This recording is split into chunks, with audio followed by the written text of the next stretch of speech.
কিরে বন্ধু, happy birthday. Thank you. সারা জীবন ভালো থাক আর আজকের দিনটা হাসি খুশিতে কাটা। Thank you thank you thank you so much. শুধু থ্যাংক ইউতে চলবে না, আমাদেরকে একটু হাসি খুশিতে রাখ। তা আমাকে ফোন করেছিস কেন? আলটিমেট কমেডি ভিডিও দেখ। সালা কিপ্টের বাচ্চা। আরে বলছি আমাদেরকে পার্টি ফাটি দে। আরে হাতে একদম টাকা পয়সা নেই, কি করি বলতো?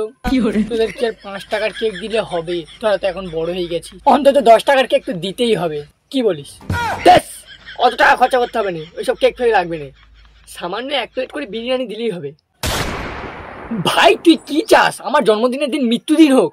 না মানে একেবারে বিরিয়ানি? না মানে এইসব বাইরের খাবার কেউ খায় রে? শরীর খারাপ করবে? শালা তুইও মরবি আর আমারও মারবি। তাহলে বাড়িতে তৈরি কর বিরিয়ানি। আচ্ছা ঠিক আছে, সন্ধ্যে আমাদের বাড়িতে আয়। এই তো পথে এসো বাচ্চা। কে বলেছিল কিপ্টের বাচ্চা? যতই কিপ্টে হোক আমি নিয়েই ছাড়বো। আসলে একটা আলোচনা করি বুঝলি, যে কবে তোদের খাবো। কি হলো, কেটে দিল কেন? আবার কি করে? না এ সবার ফোন ধরা যাবে না। সবার সব সালা 2 লাইনে উইশ করবে আর 5 লাইনে খাবারের ফটো চাইবে। তার থেকে ফ্লাইট মোড অন করে দিস। কি বলে জন্ম নিয়েছি, সকলের খেয়ে মরতে হবে। জন্মদিন না যেন মৃত্যুদিন।